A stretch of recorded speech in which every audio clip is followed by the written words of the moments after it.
क्या corona virus फिर से लौट आया है? क्या फिर से लॉकडाउन लगने वाला है? कितना खतरनाक है कोरोना का यह नया वेरिएंट और क्या है इसके सिम्टम्स?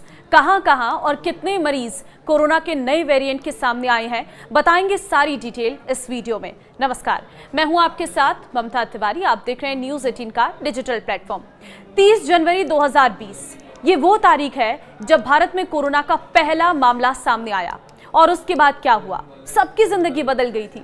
कोरोना का वो दौर आज भी याद आता है जब सड़कें सुनसान थी, अस्पताल में हाहाकार मचा हुआ था, लॉकडाउन ने लोगों को घरों में कैद कर दिया था। कोरोना वायरस ने बहुत से लोगों को गहरे जख्म दिए हैं, लेकिन फिर धीरे धीरे जब कोरोना की वैक्सीन आई तो चीजें सामान्य होती चली गई। लेकिन क्या एक बार फिर कोरोना वापस लौट रहा है? पहले खबर आई थी कि आईपीएल में हैदराबाद टीम के बल्लेबाज ट्रेविस हेड कोरोना पॉजिटिव हो गए हैं। खेल के बाद कोरोना का असर सिनेमा जगत तक पहुंच चुका है। Big boss fame Shilpa Shirodkar corona संक्रमित हो गई हैं और इस बात की जानकारी उन्होंने खुद अपने सोशल मीडिया अकाउंट पर दी है और कहा है कि मेरी कोरोना टेस्ट पॉजिटिव आई है, आप सभी लोग सेफ रहें और मास्क पहनना ना भूलें। देखिए, पिछले कुछ समय से कोरोना के मामले सामने नहीं आ रहे थे, लेकिन हाल ही में सिंगापुर और हांगकांग जैसे दक्षिण पूर्व एशियाई देशों में कोविड-19 के बढ़ते मामलों ने भारत में भी चिंता बढ़ा दी है। और अगर बात करें मुंबई की, तो वहां पर अब तक 53 मामले सामने आ चुके हैं जब तक हम आपको ये वीडियो की तरह जानकारी दे रहे हैं। हालांकि ये आंकड़े बढ़े हैं, घटे हैं, इस बारे में अभी कोई स्पष्ट जानकारी आपको इस वीडियो में नहीं मिलेगी, लेकिन जो करंट के आंकड़े अभी सामने आए हैं वो आंकड़े हम आपको पेश कर रहे हैं। देखिए, हम मुंबई के सबसे पहले आंकड़े आपको बता रहे हैं जहां पर 53 मामले सामने आए हैं। ऐसे में बीएमसी ने एशिया के कुछ हिस्सों में बढ़ते मामलों के बावजूद शांति बनाए रखने और निगरानी जारी रखने का आग्रह किया है।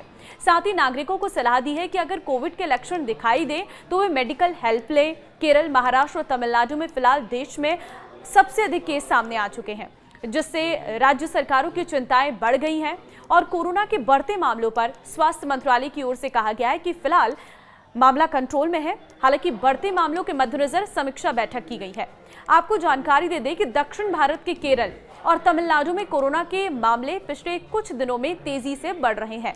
केरल में अब तक 69 एक्टिव कोरोना के मरीज हैं, जबकि तमिलनाडु में 34 एक्टिव केस हैं।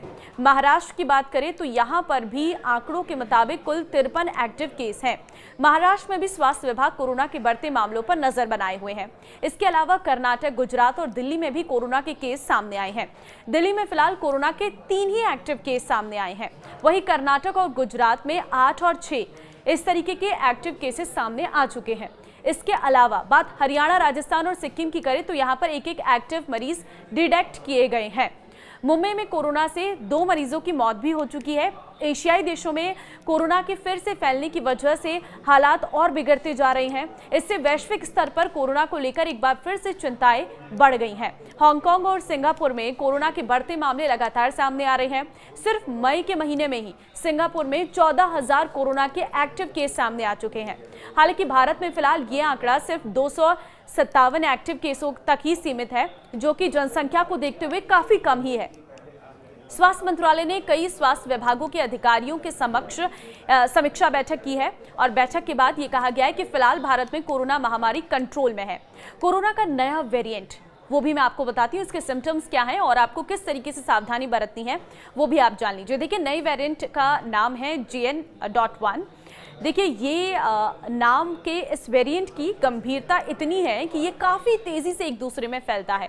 हालांकि घबराने की आपको ज़रूरत नहीं है, क्योंकि अधिकतर मामलों में काफ़ी हल्के लक्षण सामने आ रहे हैं, जिसमें हॉस्पिटल में भर्ती होने की ज़रूरत भी नहीं पड़ती है। वहीं नए वेरिएंट के लक्षणों की बात करें तो साधारण सर्दी जुकाम, गले में खराश, बुखार, खांसी, नाक बहना और थकान है।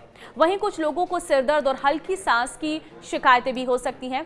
कोरोना के पहली वेरिएंट की तरह स्वाद और गंध ना आने की शिकायत इस वेरिएंट में नहीं देखी जा रही है। ये नया वेरिएंट उन सभी लोगों को प्रभावित कर सकता है जो कमजोर इम्यूनिटी वाले हैं और जिन्होंने वैक्सीनेशन अभी तक नहीं कराया है। इसलिए इस वेरिएंट का खतरा बुजुर्गों और छोटे बच्चों में अधिक रहता है। हालांकि अभी तक आए अधिकतर मामले बिना किसी लक्षण के देखने को मिले हैं।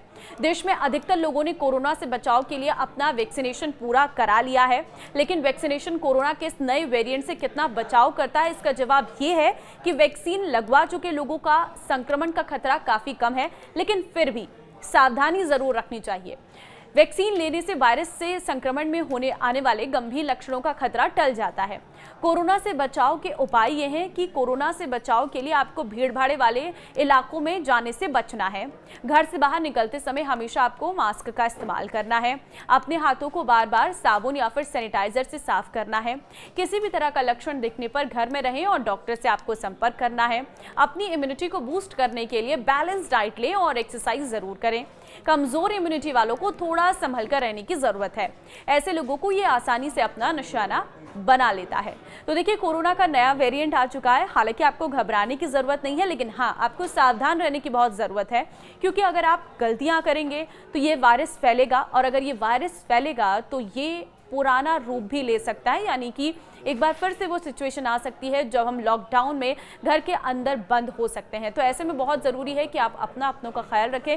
इस वीडियो को शेयर कर दीजिए ताकि लोगों को भी इस नए वेरिएंट के बारे में पता चल सके और वो थोड़ा सा अवेयर हो सके। नमस्कार।